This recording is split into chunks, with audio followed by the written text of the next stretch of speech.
Vamos a dar inicio hoy al conversatorio, un conversatorio titulado Cuidar y proteger a la niñez en contexto de pandemia. Quería darle la bienvenida a todo el público presente que se está uniendo. En nombre de América Solidaria Uruguay también agradecer y darles la bienvenida a Benito Baranda, que para quienes no lo conocen, es uno de los fundadores de América Solidaria, es psicólogo y a su vez fue actualmente elegido para integrar la Asamblea Constituyente en Chile para redactar una nueva constitución. Felicitaciones. Por otro lado, también darle la bienvenida a Mariela, que es uruguaya, es asistente social, y a su vez es especialista en programas de prevención, atención y protección de la niñez frente a la violencia. Y bueno, también fue autora de varios protocolos, guías y mapas de ruta para atención de la salud, de educación, policía y justicia. De nuevo darle la bienvenida a todos y todas, principalmente también a los expositores, y le doy la palabra. Yo soy Manuela Castellanos, tengo 18 años, soy de la ciudad de Carmelo, estoy estudiando abogacía en UDELAR, y le doy la palabra a mi compañero Freddy. Ahí va, gracias Manu. Como ella ya adelantaba, estamos muy agradecidos por la presencia de cada uno y de cada uno de ustedes. Gracias también a Benito y a Mariela por acompañarnos hoy. Y bueno, como dice por acá abajo, mi nombre es Freddy Natanael Feo, tengo 17 años y estoy cursando sexto derecho en el liceo todavía, soy de la ciudad de Rivera. Y para nosotros es súper importante lo que está pasando hoy, ¿no? Tener la oportunidad de escuchar a Benito y a Mariela. Como bien saben, o capaz pudieron notar, Manuela y yo somos voluntarios juveniles de la red de jóvenes de acá de América Solidaria en Uruguay, y para nosotros es súper importante que estos espacios se den porque Uruguay es uno de los países que ha abierto puertas para voluntarios juveniles y es algo que entendemos ayuda con el empoderamiento y con el crecimiento, de desarrollo de las juventudes de América, ¿no? Pero en nuestra partecita que es el Uruguay. Antes de darle la palabra a los expositores, también aclararles que hemos elegido este tema del conversatorio Cuidar y proteger a la niñez en el contexto de pandemia, debido a que consideramos que preocupa hoy la situación que están viviendo muchos niños, niñas y adolescentes, no solo en nuestro país, en Uruguay, sino en el resto del continente, y por eso los invitamos a ustedes dos, que son referentes en el tema, y apreciamos que se hayan dado un tiempito en su agenda, que sin duda debe ser muy atareada, y estén hoy aquí presentes. Ahí está, y parte del procedimiento que vamos a tener en este conversatorio es que le vamos a dar 15 minutos a cada uno de nuestros invitados para que ellos puedan exponer en principio un tema que ya prepararon. Luego les vamos a brindar unos 20 minutos para que puedan intercambiar entre ellos y nosotros podamos escuchar y presenciar parte de este intercambio. Y al final vamos a tener 10 minutos para que ellos puedan responder algunas preguntas, que vamos a habilitar el chat para que ustedes que están viendo puedan ir como preguntando. Les pedimos, el protocolo típico de una reunión por Zoom, por favor mantener los micrófonos apagados, y si tienen que hacer alguna intervención que lo hagan por el chat, como estábamos viendo que ya varios lo hicieron. Y reconocer que el aporte de cada uno y de cada una va a ser súper valioso si lo podemos hacer en orden, ¿no? Y así poder escuchar a Benito y a Mariel. Así que ahora le vamos a dar 15 minutos. Nuestra primera en hablar va a ser Mariel.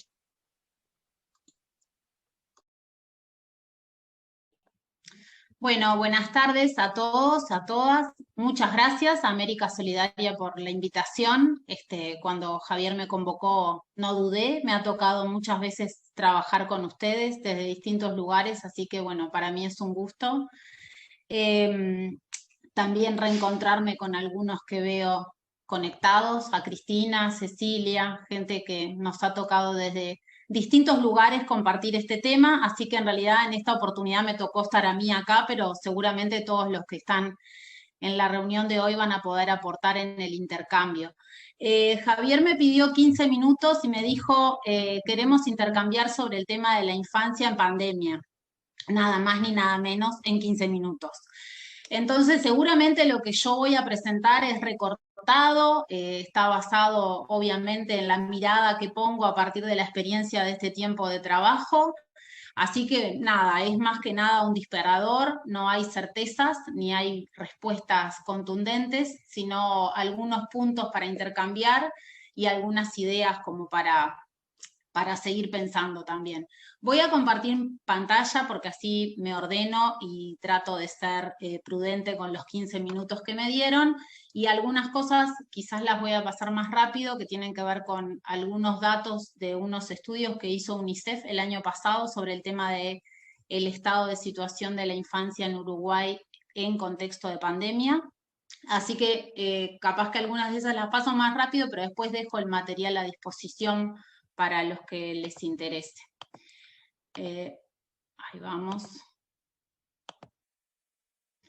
Bueno, en realidad los que ya me conocen saben que me gusta mucho Guayasamín, y creo que es de los artistas que refleja más lo que se siente y que transmite con su pintura y con su arte parte de lo que se siente, y en esta oportunidad elegí esta pintura que tiene que ver con los niños y dos frases de nuestro querido Eduardo Galeano que hablan de esto de cuánto tienen que pelear muchas veces los niños para poder disfrutar de la infancia, y más en este contexto, y esta frase de que haya niños no implica que haya niñez, me parece que refleja mucho de lo que está pasando en este contexto, ¿no? En el que, bueno, ahora vamos a hablar algunas de esas cosas. Como algunos apuntes que tienen que ver sobre todo con el contexto de la pandemia, me anotaba la primer frase que tiene que ver con la incertidumbre.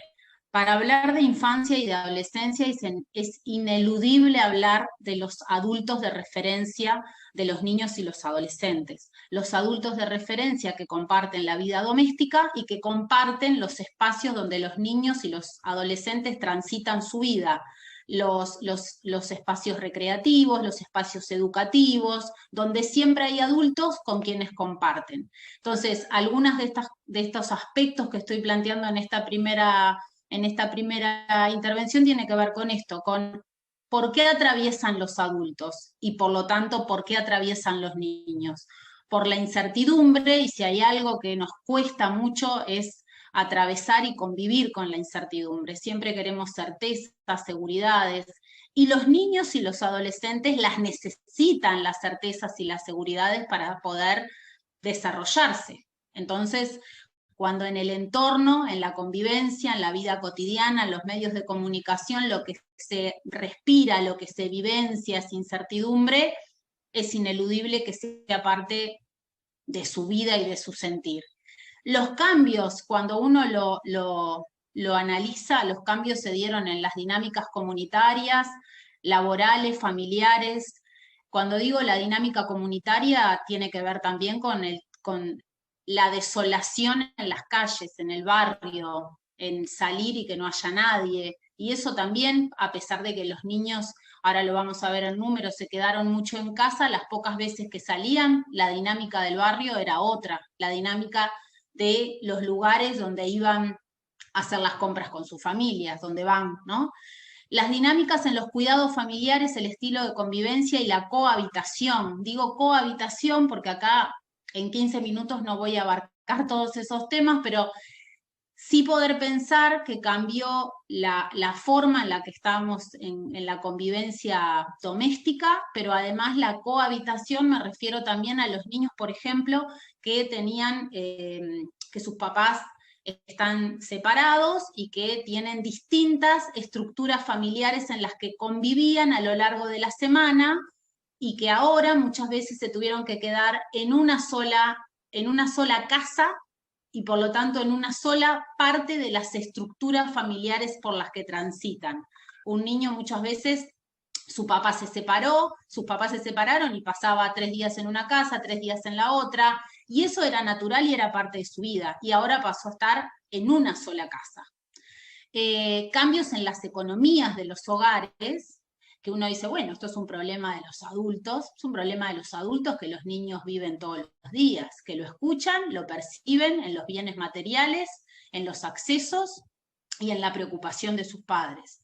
El estrés de los adultos a cargo de la crianza y el cuidado.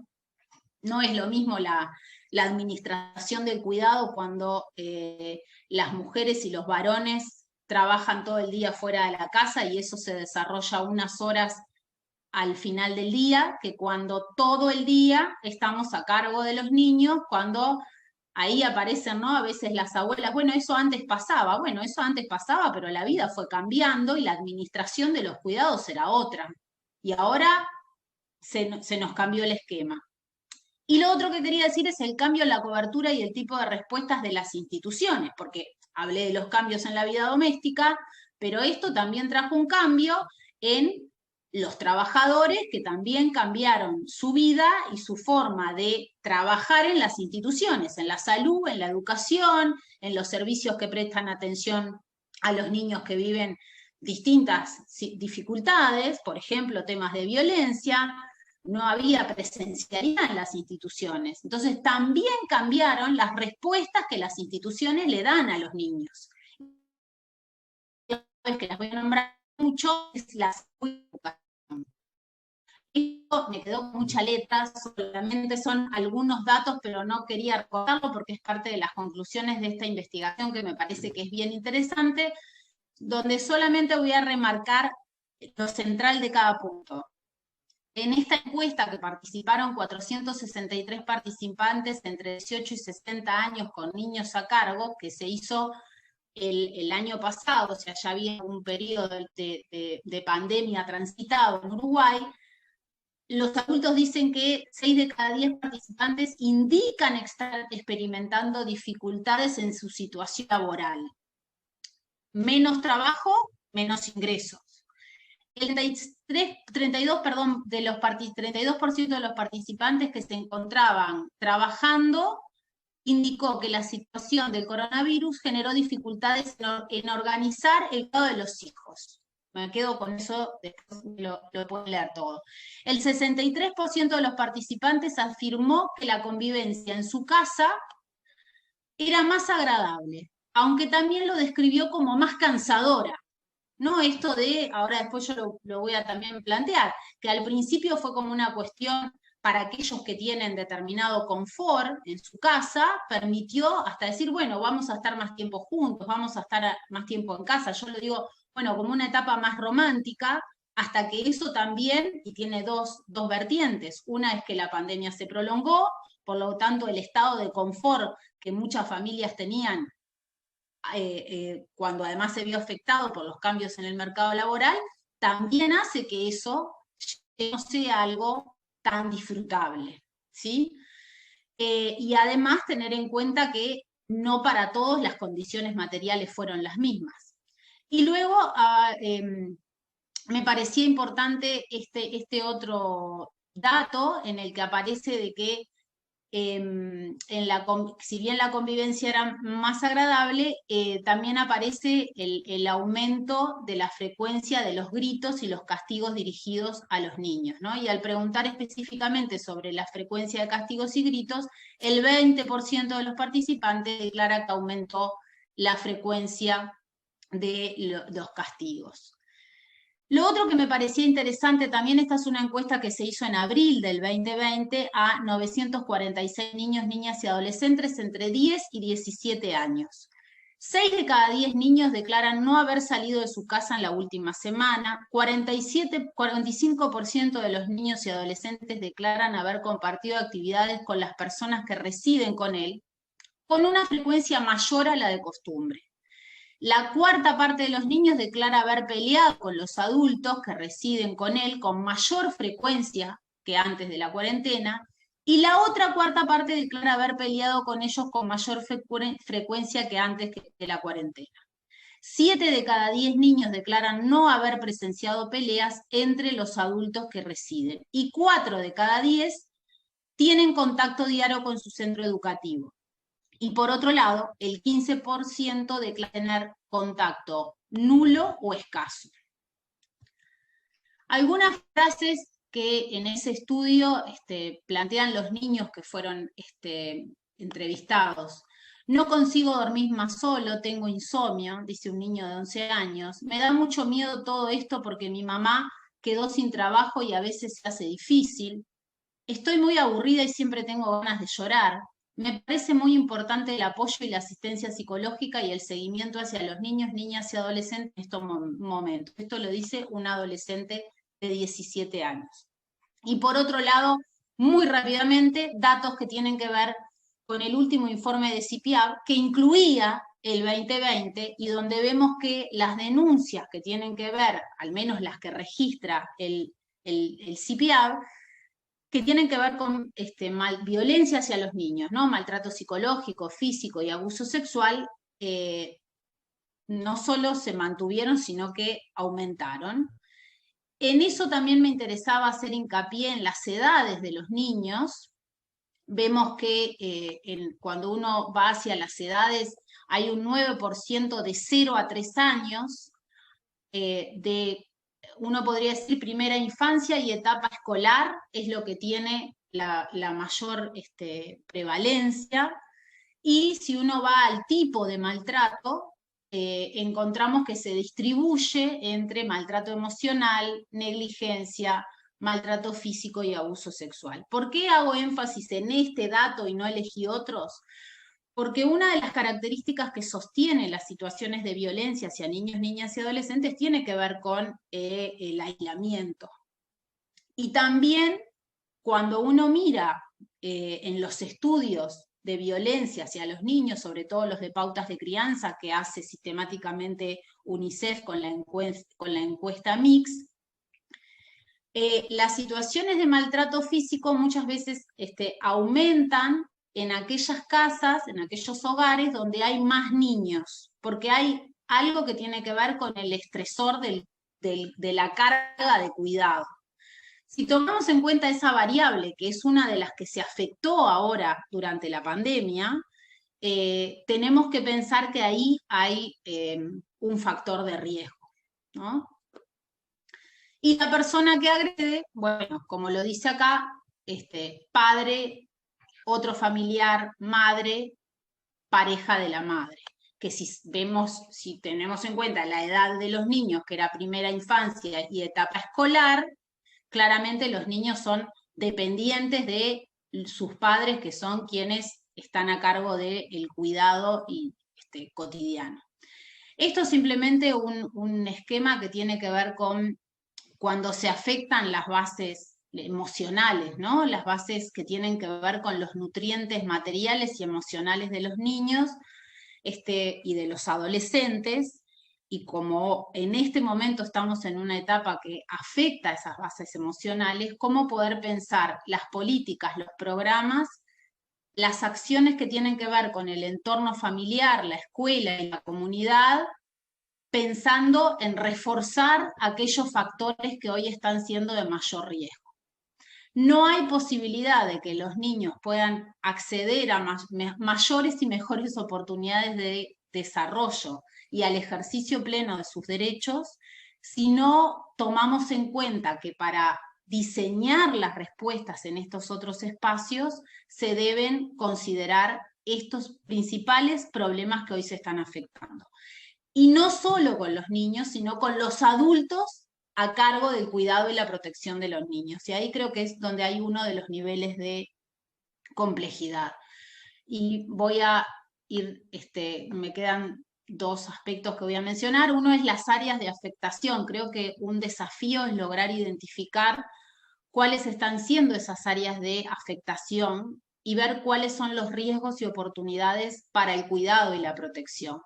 Uno tiene que ver con aquellas situaciones de vulneración de derechos previas a la pandemia, que lo que hace la pandemia es amplificar y recrudecer algunas situaciones que ya eran de vulneración. Ahí me refiero a vulneraciones estructurales, la pobreza, pobreza extrema, situaciones de déficit habitacional, situaciones que fueron que en este contexto evidentemente se recrudecen. Para ahí necesito tener un tipo de respuestas que son distintas a las otras. El lugar de los adultos en esta situación de, ya no solo de cambio, sino de incertidumbre, y yo le ponía de pleno cambio porque es como se levantan las medidas, siguen un poco más las medidas, no sabemos si van a seguir, entonces siempre hay que tener como un plan de contingencia para el empleo y para la vida doméstica. Entonces, en ese sentido, ¿cómo poder pensar herramientas que fortalezcan el rol de los adultos en ese lugar, en esa situación de incertidumbre. La disponibilidad emocional para las necesidades de la infancia lo separaba en los 3 escenarios: en lo comunitario, en lo cual incluyo las instituciones que trabajan donde los niños transitan su vida, lo familiar y lo escolar. Y decía esta frase que hoy la planteaba: lo romántico de la primera etapa para quienes tenían confort y poder estar en casa, que dio más tiempo para compartir, pero a medida que avanzó la pandemia, el encierro, la incertidumbre, la disminución del confort, que también fue recrudeciendo un clima de preocupación y de tensión en la vida doméstica.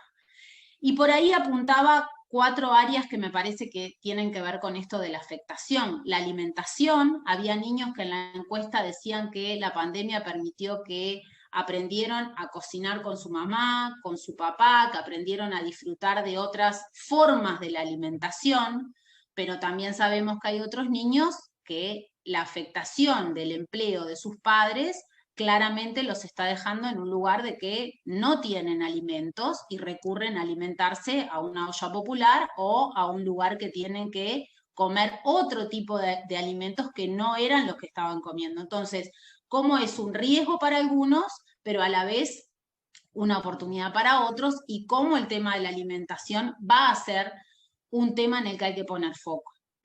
Sobre todo porque los nutrientes biológicos y que requieren los niños en esa etapa de la vida son esenciales y son insustituibles.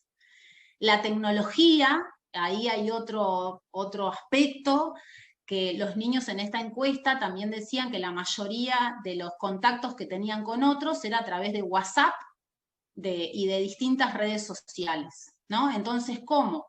Puede ser un riesgo, ¿no? La pantalla, el consumo digital permanente, que también es cansador, pero también cómo lo podemos transformar en una oportunidad. Y los otros 2 aspectos: uno tiene que ver con la violencia, que algo de eso hice algunos apuntes, y el tema del aprendizaje, ¿no? Lo intermitente de la presencialidad y la virtualidad para los niños en el ámbito educativo, sin duda es algo que nos va a requerir de pensar otras propuestas, en especial diferenciadas por la etapa de la vida, en la primera infancia, la etapa escolar y la adolescencia. Para los adolescentes, lo traían también en la encuesta, la dificultad que está generando en un momento que es de plenitud en las relaciones, en la etapa que más los gurises quieren tener relaciones con otros y donde empieza a florecer también un montón de otros intereses y aspectos que hacen a una etapa vital única, que justamente lo que se ve recortado es la posibilidad de vincularse con otros y tener otros espacios. Y acá ya estoy terminando. Como decía recién, cómo poder, yo le llamaba esto de ocupar las zonas de oportunidad, ¿no? Porque sin duda creo que en este tiempo de pandemia los propios adultos transitamos por esto de que algunas cosas las vivimos como oportunidad, otras como riesgo, y en ese vaivén creo que hay algunas de estos aspectos que cómo los podemos transformar en oportunidades diferenciadas según lo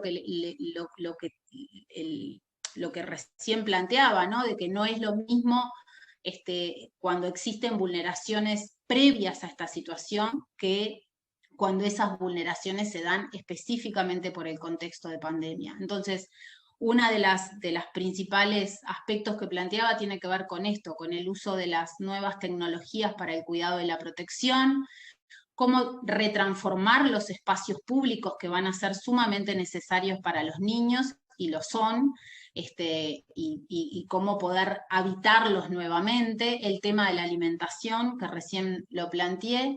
Creo que hay un enorme desafío en el apoyo a las familias, en todas sus formas y estructuras, que tiene que ver con qué herramientas se le dan a los adultos que conviven con niños y adolescentes para tramitar el miedo y la incertidumbre y cómo tramitarlo con los niños y adolescentes en el ámbito doméstico, además de en el ámbito educativo. Las respuestas a las necesidades básicas y estructurales, las nuevas convivencias domésticas. En esto yo me preguntaba lo de volver o reinventar, ¿no? Esto bueno, de que la casa, el hogar vuelve a estar ocupado mucho tiempo como si fuera un domingo, como decían algunos niños, ¿no? Es como que están todos en casa, pero todos los días de la semana.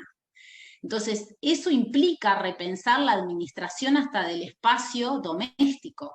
Y muchas veces esto van a tener que ser temas de apoyo también a las familias, porque habrá familias que tengan herramientas para poder tramitar esta nueva forma de convivencia y en otras no. Y ahí es donde se incrementa la tensión y donde en los casos donde hay violencia se incrementa y en otros ha sido un factor de riesgo que ha hecho que surjan situaciones más violentas. Las pautas de crianza no violentas, cómo ejercer, yo ahí les ponía la incómoda autoridad sin violencia, porque muchas veces aparece esto de, bueno, el ejercicio de la autoridad también en la convivencia cotidiana aparece como parte del cansancio, ¿no?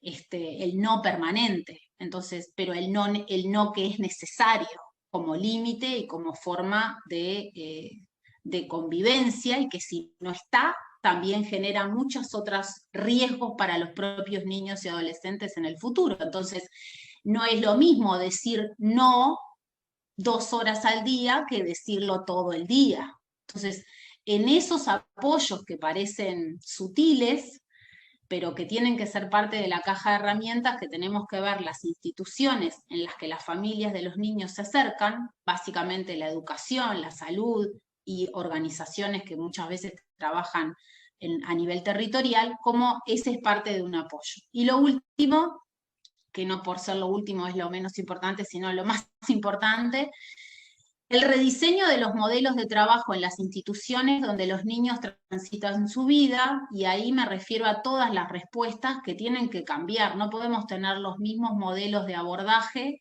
ni de la educación, ni de la salud, ni de las instituciones recreativas, porque hay muchas cosas que han cambiado, y hay muchas cosas que han cambiado en la vida de los niños, que requiere tener adultos mucho más disponibles, alertas a las señales que los niños van a ir dando y están dando de la situación de encierro, de esto que decía la niña, ¿no? Siempre tengo ganas de llorar. Bueno, ¿cómo estamos alertas y disponibles para poder dar respuesta a eso?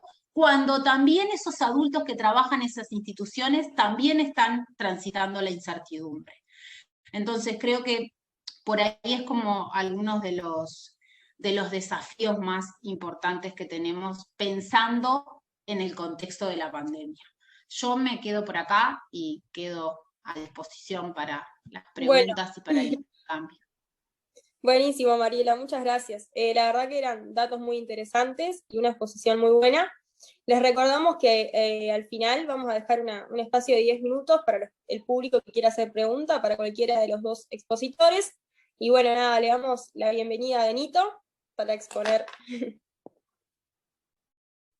Bueno, muchas gracias. Es una alegría ver a tanta gente querida, algunas que no nos vemos hace tiempo, y le agradezco esta buena oportunidad.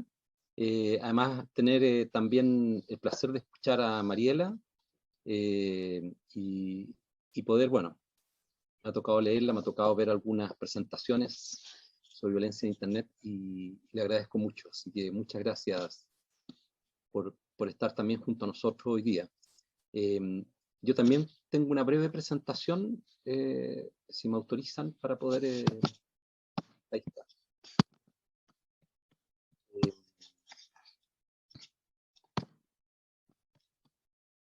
Bueno, la idea es alguna de las cosas que ha dicho Mariela, la voy a ir también repitiendo, ¿no es cierto?, acá.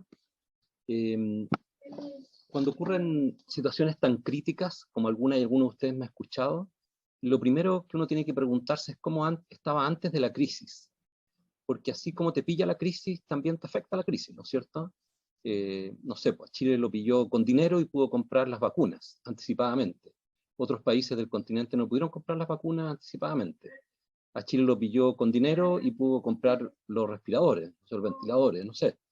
La crisis te pilla, ¿no es cierto? Y desde el punto de vista psicosocial, la crisis nos pilló de una manera. Acá hay mucho de lo que nos ha ocurrido en Chile, pero también ha ocurrido en Argentina. Me imagino que en Uruguay, yo conozco algo de Uruguay, no todo, pero recuerdo algunas de las visitas a Cerrito de Montevideo, ¿no es cierto? Si mal recuerdo, y anteriormente a los Cantegriles. Y bueno, y nos pilló con algunas situaciones complejas. Una de ellas es la alta desigualdad. Esto que seguramente no impacta tanto a Uruguay, pero si uno lo ve en términos educacionales, por ejemplo, Uruguay en enseñanza media, el abandono escolar que hay en enseñanza media en los jóvenes que viven en sectores marginales es mucho mayor que lo que hay, ¿no es cierto?, en los otros sectores, ¿ya?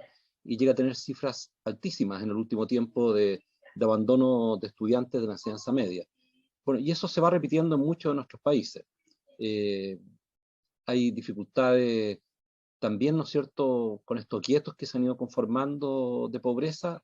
Algunos de nuestros países se ven más afectados por ello, ¿ya? En el caso, por ejemplo, de lo que ocurrió en Guayaquil, toda la parte perimetral, que es la parte alta de Guayaquil, se vio devastada por el COVID y son grandes campamentos, poblaciones de invasiones, terrenos de personas que llegaron a trabajar a Guayaquil y no había cupo abajo para poder vivir y se quedaron en la parte alta de Guayaquil viviendo en condiciones muy paupérrimas y de mucha insalubridad. Y eso, claro, tiene muchos impactos. Allí puse algunos de los impactos en último tiempo, como algunos de ustedes me han escuchado en otras ocasiones, se ha estudiado con mayor profundidad cómo la desigualdad afecta también la salud mental. Recientemente, ¿no es cierto?, Wilkinson y Piquet, un poquito antes de la pandemia, publicaban el libro Desigualdad y destinaban el primer capítulo al impacto de la desigualdad en la salud mental de las personas. Y la desigualdad no es solo desigualdad económica, sino también hay desigualdad de trato. El texto del PNUD que analiza la desigualdad en Chile dice que todavía el 43% de las personas en Chile siente un trato desigual por su origen social. Y un 41% de las mujeres se siente maltratada por ser mujer. ¿Ya? El segundo elemento que nos pilló también con fragilidad, no a todos los países con tanta fragilidad, pero a varios de nuestros países con mucha fragilidad, y en eso también a Chile, es la desconfianza hacia las instituciones, hacia lo que las instituciones del Estado, religiosas, no sé, el resto de las instituciones que habitualmente podían contener en periodos de crisis. Bueno, su fragilidad o el reconocimiento, la legitimidad que le podía entregar, ¿no es cierto?, la ciudadanía era débil, ¿ya? Seguramente hay excepciones, algo Uruguay, ¿no es cierto?, y Costa Rica, pero en general en nuestros países esto ha tenido un impacto muy fuerte. Vean lo que ha ocurrido en Perú, ¿no es cierto?, en el reconocimiento posterior de la cantidad de personas fallecidas y en cómo la pandemia arrasó con muchas de las villas, ¿no es cierto?, periféricas de Lima, con una alta mortalidad, ya que no había sido reconocida originalmente por el Estado, por los entes del Estado. Nos ha costado mucho asegurar, ¿no es cierto?, un desarrollo equitativo de los niños, niñas y adolescentes. Algunos países han avanzado más rápido, en el caso de nuestro país ha sido dramático, ¿no es cierto? Nos ha costado mucho poder cumplir con lo que nos comprometimos hace 30 años al firmar la Convención de los Derechos del Niño y del Adolescente y reformar las instituciones.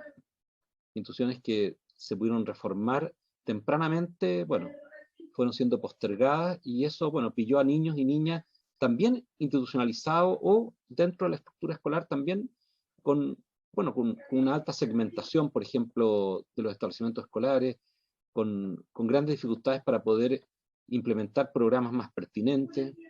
¿Ya? Cuarto, a varios de nuestros países, y en el caso específico de Chile, nos pilló justo en medio de grandes movilizaciones exigiendo un cambio fuerte en la manera de vincularnos, ¿ya?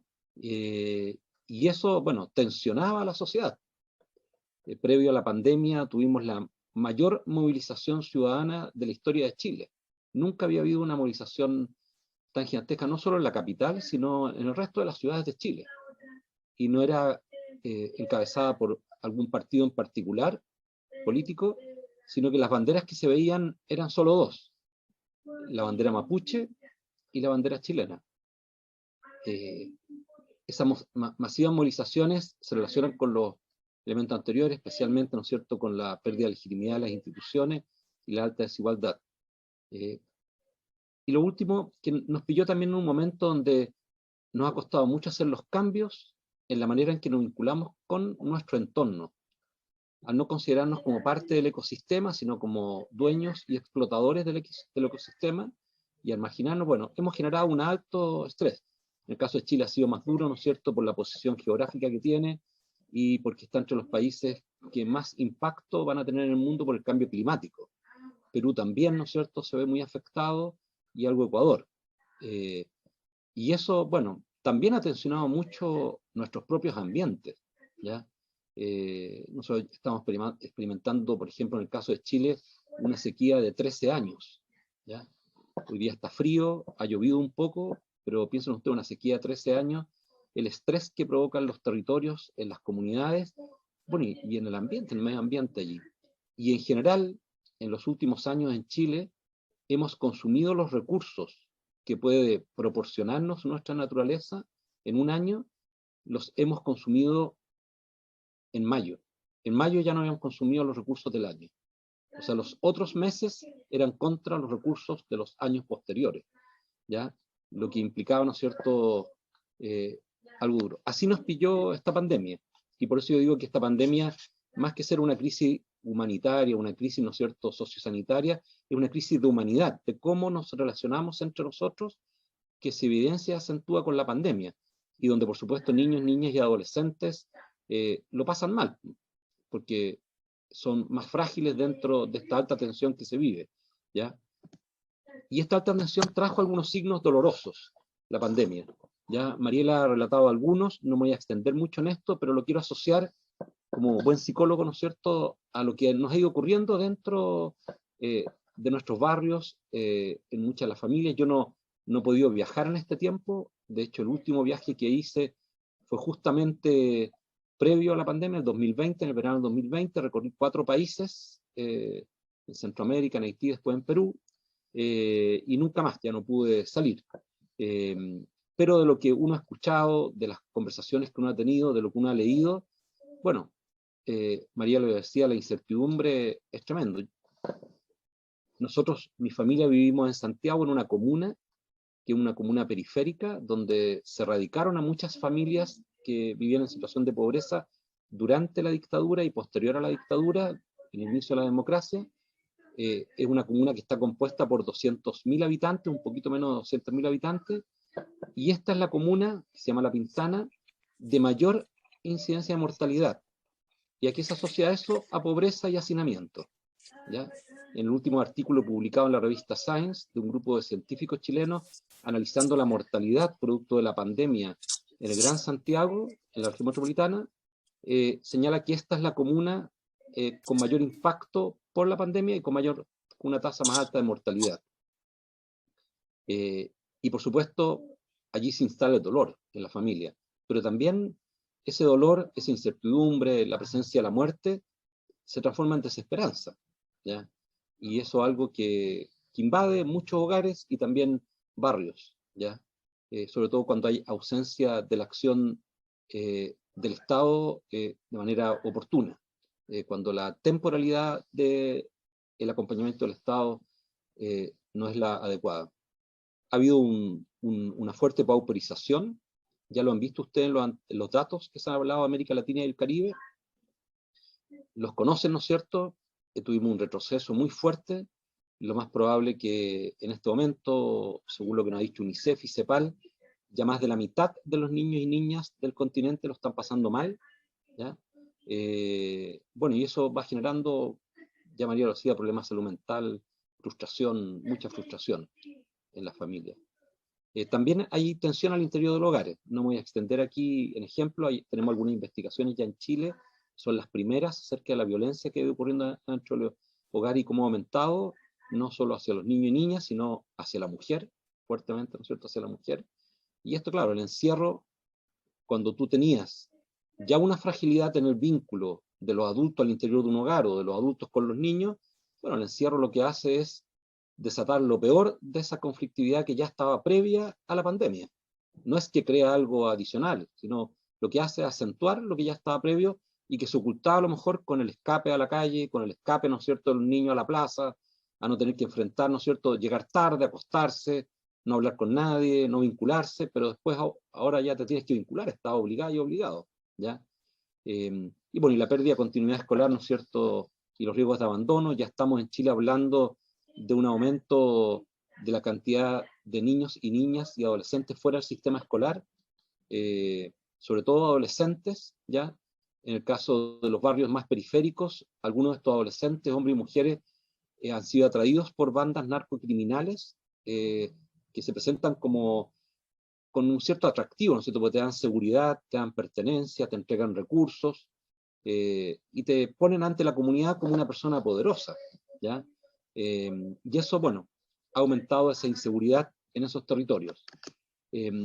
También, ¿no es cierto?, hay algunos signos de esperanza. Nos decía Mariela que había varios, uno de ellos, por lo menos en nuestro país, volvió a resurgir este Estado, ¿no es cierto?, que tiene que ser el garante de los derechos de los niños, niñas y adolescentes. La diferencia lo ocurre en Uruguay, en Chile esto ha costado mucho. Ustedes saben que nuestra Constitución esto lo entrega un poco al mercado a través, ¿no es cierto?, de un rol subsidiario sin, por supuesto, el concepto amplio de subsidiariedad que implica solidaridad, sino un rol subsidiario donde le traspasó al mercado muchas de las funciones que les corresponden al Estado, en educación, salud, previsión y también en vivienda, ¿ya? Y esto impactó fuertemente a los niños, niñas y adolescentes, ¿ya? Y eso, bueno, volvió a replantearse y la pandemia nos pilló en un momento especial para Chile, porque justamente estamos elaborando un proceso constituyente, ¿no es cierto?, que parte ahora el 4 de julio, donde esto nos hace enfrentar el repensar ese rol del Estado, ¿ya?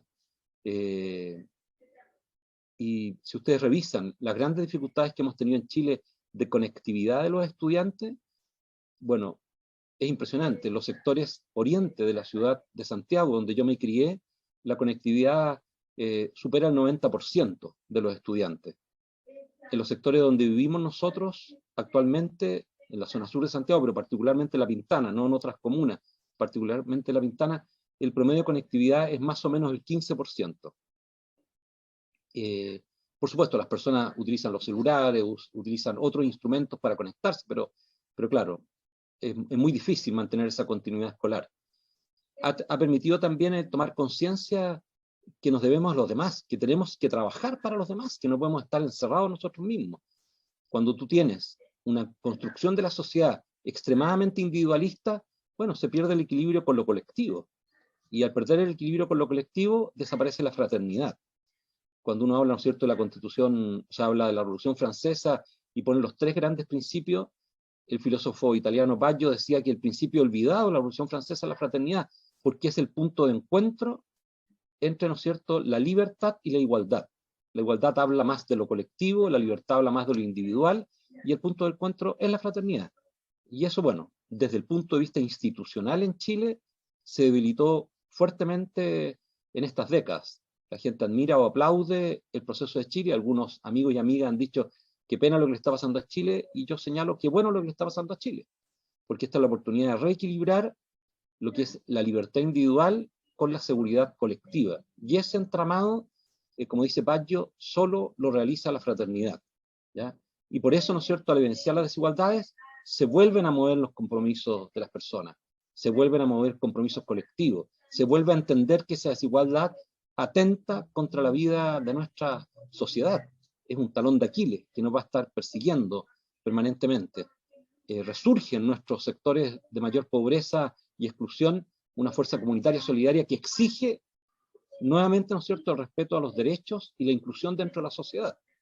Y por eso vuelvo a replantear, ¿no es cierto?, un quehacer social distinto, un quehacer empresarial distinto, un quehacer estatal distinto. Y bueno, y nos ha ido ocurriendo, por lo menos en un grupo de familias con las cuales tenemos mayor vínculo, que se han dado dentro del espacio familiar, y Mariela algo señalaba por allí, conversaciones, ocupaciones, acompañamientos distintos. En Chile se armaron muchas ollas comunes y teníamos algunos hombres en los testimonios que se daban que ellos nunca habían estado a cargo de la casa. Y desde que partió la olla común, la mujer ha estado dedicada a la olla común con otras mujeres, y el hombre ha tenido que encargarse de toda la casa, de las tareas de los niños, de acompañarlos en sus estudios, porque hemos estado en cuarentena, no podemos salir a trabajar. Entonces, eso ha sido una conversación entre hombres relativamente jóvenes, 30, 40 años, que nunca le había tocado hacer aseo, no le había tocado limpiar baños, no le había tocado cocinar, en esta estructura más bien machista de muchos sectores de nuestra sociedad todavía. Y cuando se conversa, bueno, hay sorpresa de los hijos, porque el papá se preocupa de las tareas, y hay sorpresa de los mismos hombres en su rol y de las mujeres, porque, bueno, las tareas le dan nuevos aprendizajes, un vínculo más digno, ¿no es cierto?, al interior del hogar. No en todas ha ocurrido así, pero hay que señalarlo que en muchas de las conversaciones, muchas que hemos tenido, esto ha ido sucediendo. ¿Qué es lo que va a pasar hacia el futuro? ¿Cuál es el impacto? Y con esto ya voy concluyendo. Bueno, sin lugar a dudas, aquí viene un proceso de fortalecimiento de los derechos de la infancia.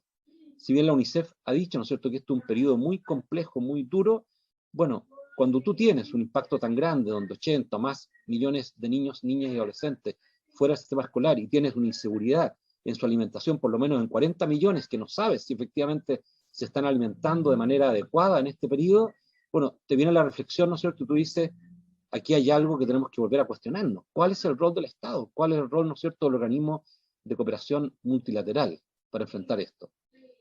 Y también hay un robustecimiento de organizaciones comunitarias, porque las personas, cuando se ven enfrentadas a momentos tan tensos y conflictivos, vuelven a restablecer vínculos para ayudarse mutuamente. En medio de la precariedad, seguramente, del abandono, ¿no es cierto?, pero tienen que restablecer, se ven obligadas y obligados a procurar ayudarse. Una de las personas que trabaja en las ollas comunes, aquí al lado de nuestra casa, señalaba que cercana a su casa, ella se había criado en este lugar toda la vida y vive ahí desde pequeña, no sabía cómo vivían sus vecinos mayores. Y se encontró con vecinos mayores viviendo en una pieza, pequeñita, miserable, ciegos y en muy malas condiciones. Y estaban muy cerca de su casa. El encierro, el individualismo nos fue provocando romper la vida comunitaria.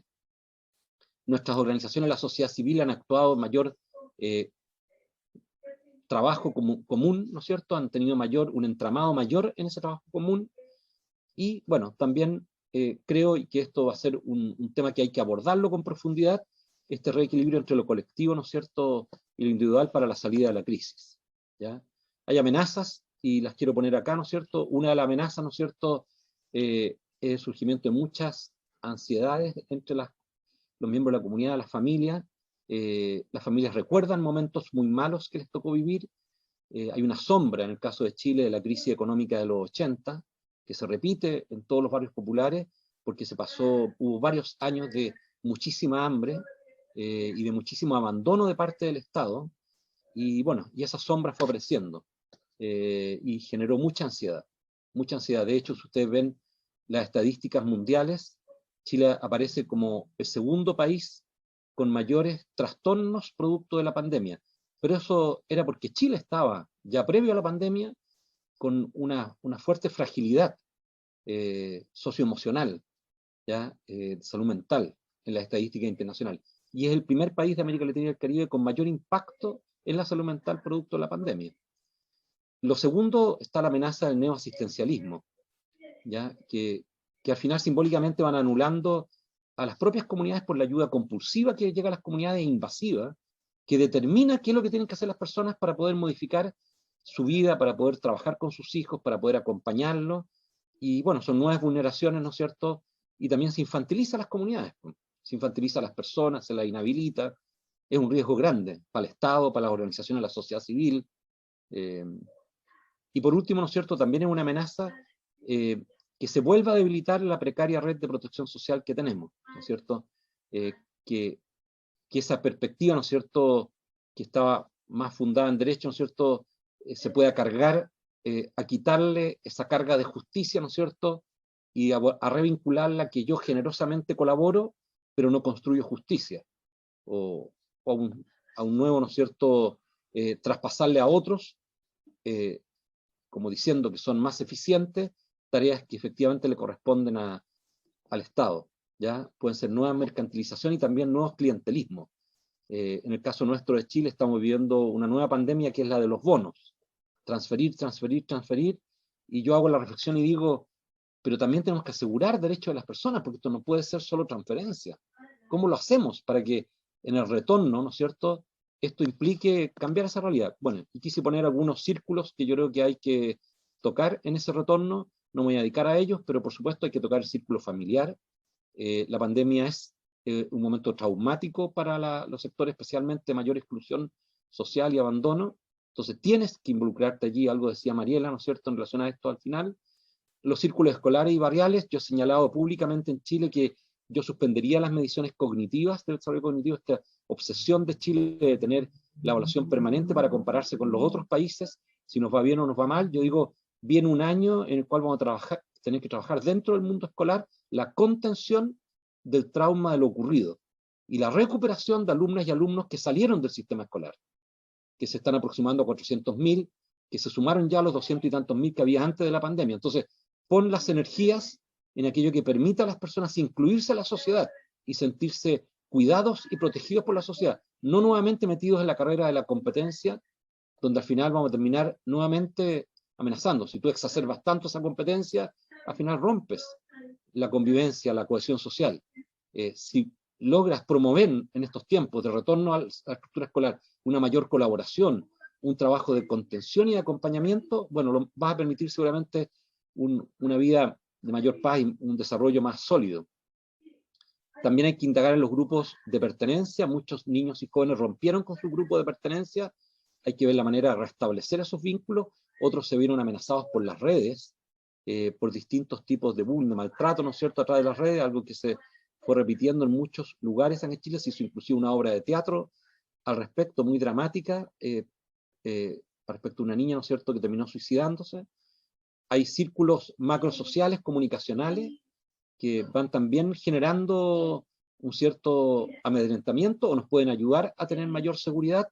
También hay círculos culturales de creencias, que son también, pueden fortalecer el retorno, ¿no es cierto?, sano, y el poder restablecer vínculos de cohesión en el territorio, pero también pueden ser amenazantes. Nos pueden llevar, ¿no es cierto?, a creencias de que esto ha sido un castigo de un ser superior, de que esto se debe, ¿no es cierto?, a la manera en que llevamos una vida moral, ¿no es cierto?, como algunos predicadores lo han dicho, en el caso de Chile, de alguna iglesia cristiana, y eso hay que trabajarlo, ¿ya? Y por supuesto los círculos del Estado, lo local, lo regional, lo nacional. Nosotros tenemos un Estado hipercentralista que diseñó las estrategias desde el Ministerio de Salud y Economía o Hacienda, que olvidó a los municipios, olvidó a las organizaciones de la sociedad civil, olvidó los territorios tan desiguales que tenemos y que tardíamente asumió eso al enfrentar, ¿no es cierto?, la pandemia, ¿ya? Y eso, bueno, nos cuestiona los derechos, nos cuestiona las políticas, también las estrategias y las metodologías, que seguramente van a ser diferentes. Hay un connotado personaje acá en Chile, un académico que se llama Eduardo Engel, que trabaja mucho en políticas públicas, y él ha insistido mucho que producto de lo que nos ha ocurrido, lo más probable es que terminemos dando un salto hacia adelante, pero va a depender mucho de cómo construyamos lo que viene, ¿ya? Y en eso tenemos un rol importante también las organizaciones de la sociedad civil. Muchas gracias. Gracias, Benito. Gracias, Mariela, también por lo que compartieron con nosotros. Queremos agradecerles por lo que han dicho y queremos también reconocer que hoy, además de Benito y Mariela, nos acompañan algunos miembros del Directorio de América Solidaria en Uruguay. Ellos son Daniel Miranda, Cecilia Zaffaroni, Ignacio Gari y Javier, que anda por ahí también, que se nos pudo unir. Y bueno, ahora les vamos a dar un espacio a Benito y a Mariela para que ustedes puedan intercambiar entre ustedes. Capaz, bueno, Mariela, si quiere hacer algunos comentarios sobre lo que contaba Benito, dándole una mirada un poco más nacional, y lo mismo Benito, como poder trasladar a su país o a su realidad algunas de las cosas que dijo Mariela, para que después podamos pasar al tiempo de las preguntas. Así que, tiempo de ustedes. Bien, gracias. Gracias, Benito, por la la presentación tan clara, y creo que fuimos complementarios porque los niveles de análisis creo que ayudaron también a complementar. No voy a poder extenderme en el mismo nivel de análisis respecto a lo local porque serían otros 20 minutos más, pero sí tengo 5 cosas que me apunté que me parecía que estaba bueno poderlo compartir, y después seguramente las personas que están en el auditorio van a poder también intercambiar. Por ahí tú traías esto de cómo las distintas políticas y las distintas medidas que se van tomando ubican más o menos a los niños en el centro. Y yo creo que en eso hay 3 imágenes que me anoté que nos muestran que no estamos logrando ubicar a los niños, ni siquiera visualizarlos a la hora de pensar en las medidas. Creo que ahí hay muchos factores para poder analizar por qué. Pero una tiene que ver con la imagen que dije, ¿no? De los niños haciendo cola en una olla popular con su familia para comer. Esa es una imagen. La otra imagen tiene que ver con adolescentes, ya no solo que están tristes o que tienen ganas de llorar, que hay un informe que hizo la Cátedra de Psiquiatría, la doctora Gabriela Garrido, donde plantea que el incremento de las situaciones graves de salud mental en los niños y adolescentes se ha dado en este último tiempo. Entonces, no quiero como uruguaya, como ciudadana, esto de que haya adolescentes que entran en una depresión cuando es la etapa más maravillosa para poder vivir. Y la tercera imagen tiene que ver con, también advertían, ahora no me acuerdo si fue a partir de INAU o de la sociedad civil, pero tengo en este último tiempo que se había incrementado en nuestro país en el último tiempo el trabajo infantil, algo que Uruguay había logrado erradicar. Esto tiene que ver con las economías familiares, con que los niños se sientan responsables de que tienen que también ayudar en su casa. Bueno, esas 3 imágenes que las traigo son imágenes que nos tienen que interpelar, de que los adultos estamos viviendo incertidumbres, no sabemos ¿no? Muchas de las cosas que van a pasar en nuestro futuro, pero a los niños les está sucediendo eso hoy. Entonces, creo que lo intermitente de la presencialidad y la virtualidad de la educación, como bien tú lo decías en Chile, pasa en Uruguay. Arrancan el año conectados 15 de los 30 del grupo y paulatinamente se van alejando de la conexión, algunos porque no tienen las posibilidades materiales, porque si estamos 4 dentro de una casa, tenemos que tener 4 computadoras o 4 dispositivos, tenemos que tener un internet que nos permita estar los 4 conectados, y además espacios físicos donde cuando uno hable el otro no se sienta invadido.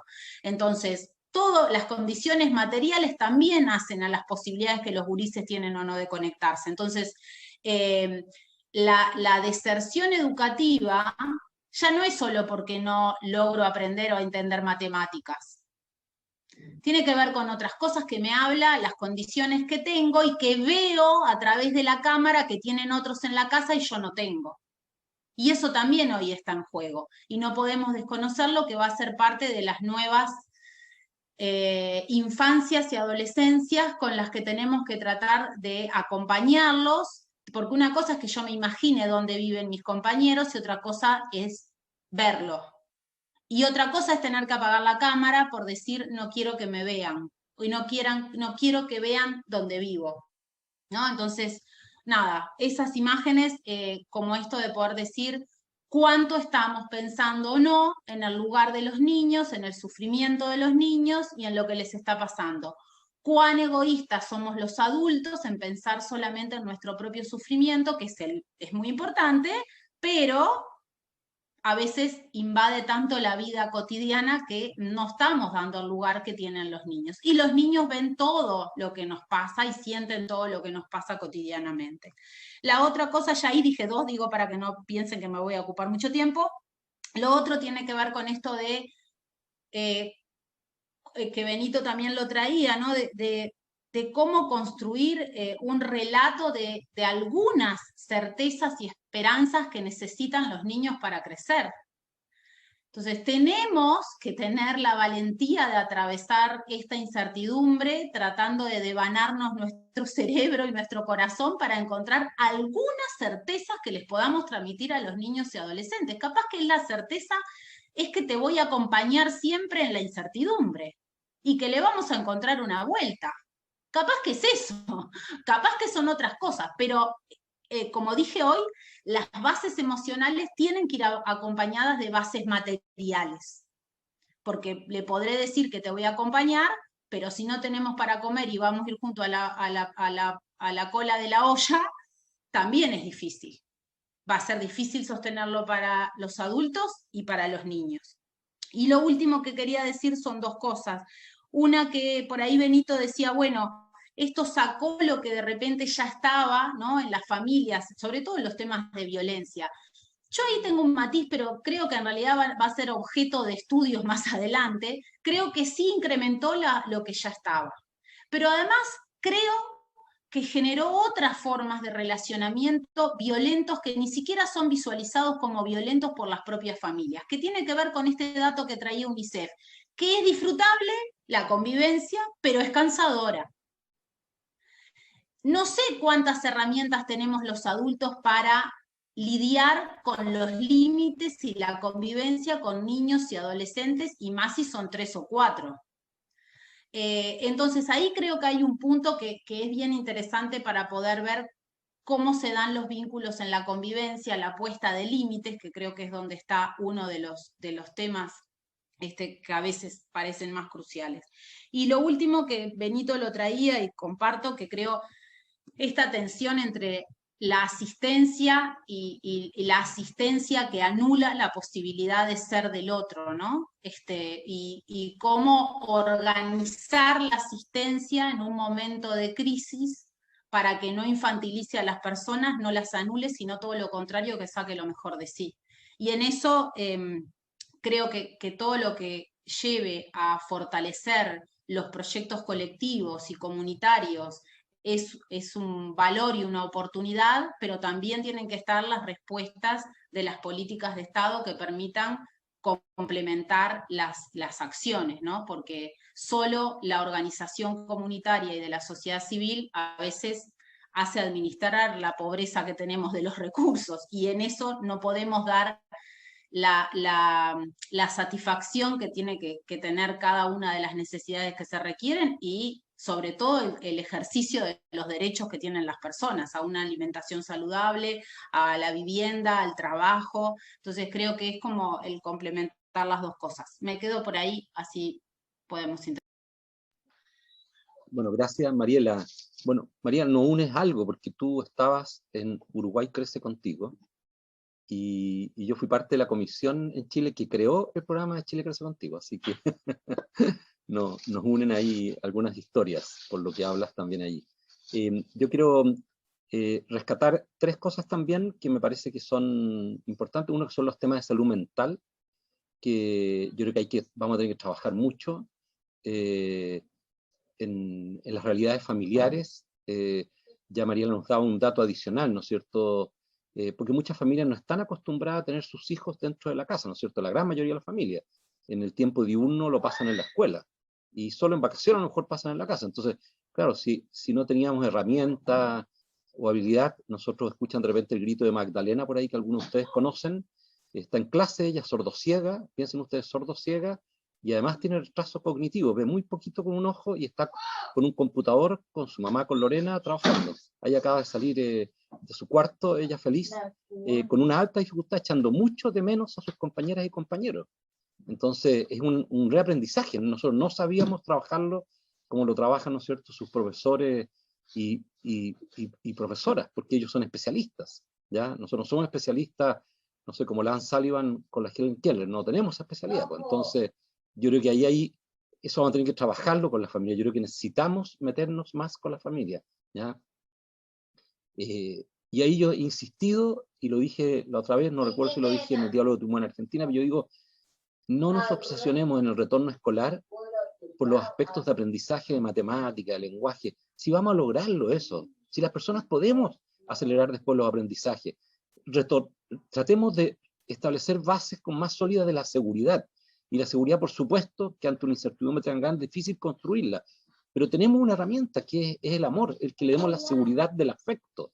Yo puedo pasar, ¿no es cierto?, momentos muy difíciles a lo mejor, pero si tengo la seguridad de un adulto al lado que me quiere, me protege, me acompaña, bueno, yo creo que ahí, y dentro de la estructura escolar, yo he dicho acá en Chile, y se ríen un poco de mí algunas personas, me tocó ayer otra conferencia y decían, no, pero imposible, decía, ojalá que ampliemos la cantidad de horas de deporte, ojalá que ampliemos la cantidad de horas de arte, de toda la administración artística, de música, que las personas tengamos en este tiempo un proceso también de sanación. Esto es un trauma. La pandemia es un trauma. Cuando uno lo ve dentro de la familia, lo ha afectado, se ha afectado muy fuerte. Y hay una gran debilidad, por lo menos en nuestro país, y me imagino también que en otros países que trabajamos, Perú tiene la misma debilidad y Ecuador también, por lo menos de lo que he conocido, bueno, la gran debilidad es que no nos articulamos entre nosotros, no nos articulamos. Piensen ustedes que al lado de nuestra casa hay un sector que se llama El Castillo, que es un lugar de erradicación de campamentos, que data de finales de mediados de los 80, tiene 10 establecimientos escolares, 4 del Estado y los otros son concertados, particular subvencionados, como decimos en Chile. Y quienes controlan la mayor matrícula son 3 establecimientos, y los 3 son establecimientos católicos, grandes, ¿ya? De 1.000, 2.000 alumnos, de los 6.000 alumnos. Entonces, el 60% lo controlan estos establecimientos. Nunca se habían reunido entre ellos, nunca se habían juntado las directoras y directores, y es un cuadrante, o sea, es un rectángulo, no es que sea disperso, que estén repartidos, es un espacio. Yo digo, pero ¿cómo no se juntan? ¿Cómo no? Cuando viene la pandemia no se sientan y dicen, a ver, tenemos problemas de conectividad, ¿cómo lo hacemos? O sea, yo digo, es impresionante que no nos articulemos, cada uno, ¿no es cierto?, trata de resolver por su lado, ¿no es cierto?, las cosas, y al final le afecta fuertemente a las personas. Segundo, lo que decía Mariela, lo de trabajo infantil. Eso, bueno, ha sido rescatado, ¿no es cierto, Mariela? Tú lo ves en los datos también que ha entregado UNICEF, cómo aumentó el trabajo infantil y la dificultad del retorno escolar cuando un adolescente ya comenzó a trabajar. Lo sabemos, después del terremoto en Chile y del maremoto, sobre todo el maremoto, ¿no es cierto?, que destruyó parte de la infraestructura nuestra en la costa. Una de las acciones principales en 2 caletas muy pequeñitas en el sur de Chile, en el Golfo Arauco, Tubul y Yico, fue traer profesionales de Colombia para que pudiésemos recuperar a los alumnos de la enseñanza media que se habían ido de la estructura escolar, y que cuando se abrieron las escuelas en abril no regresaron. No regresaron, se quedaron en sus casas, trabajando, reconstruyendo, haciendo otras cosas. Y estos profesionales tuvieron el duro trabajo de irse a meter a las casas, para que esos jóvenes no se quedaran en sus casas, no quedaran fuera del sistema escolar. Y lo último que quería señalar es que, y me parece muy bueno lo que dijo María al final, esto no lo vamos a resolver las organizaciones de la sociedad civil, no lo vamos a resolver. Tenemos que presionar fuertemente al Estado, ¿no es cierto?, para que tengamos una estrategia común y en ella colaboremos. Pero las organizaciones tienen algo que al Estado le cuesta más, que es la convocatoria de muchas personas, que gratuitamente, voluntariamente pueden hacer tareas que son urgentes, ¿no es cierto? Una de las tareas urgentes es que ni un niño y niña se quede fuera del sistema escolar, ¿ya? Y eso va a tardar 1 año, 2 años. Yo voy a estar afuera este año de América Solidaria, y si ustedes me preguntasen cuáles son, Benito, las 2 o 3 tareas más importantes, una es esa, tenemos que trabajar para eso, desvivirnos. Ojalá reclutemos muchos jóvenes voluntarios de nuestros países para que en nuestros países, alumnos que están hoy día a lo mejor en la universidad, en estudios técnicos, nos ayuden a ir a visitar las casas, a conversar con la familia, a conversar con la estructura escolar, a flexibilizar las exigencias de la estructura escolar. Lo segundo es el elaborar este periodo traumático. Lo traumático es porque carecemos de alimento, porque se murió un familiar, porque hubo, como nos decía Mariela, mayor tensión dentro del hogar, otro tipo de agresiones o de violencia no conocida antes, y nos tienen que ayudar a las familias. Necesitamos ayuda en este tiempo, y tenemos que buscar la manera de ir construyendo eso. Y en cada uno de nuestros países tenemos personas que saben de esto, como Mariela y otras personas en el continente, que nos pueden ayudar a cosas a lo mejor no tan sofisticadas, pero que nos permitan acompañar lo que viene. Y yo creo que ahí tenemos un rol muy importante. Esa es Magdalena que grita alegría, así que, bueno, eso es. Gracias. Bueno, y nada, agradecer a Benito y a Mariela una vez más, a todos ustedes que se conectaron, al directorio de América Solidaria acá en Uruguay, que nos pudo brindar este espacio a Manuela y a mí. Pienso que fue muy fortalecedor y muy enriquecedor para ambos. Y nos vamos quedando por acá. Les invitamos a que puedan mantenerse de alguna forma vinculados a la fundación. Para los que manejan las redes sociales, está el Instagram de América Solidaria aquí en Uruguay, que está siempre con material que puede ayudarnos en este momento y cómo también ayudar a la niñez y a la adolescencia, como decían hoy nuestros invitados. Así que nada, es eso, y nos estaremos viendo en alguna otra ocasión. Buenazo, chao.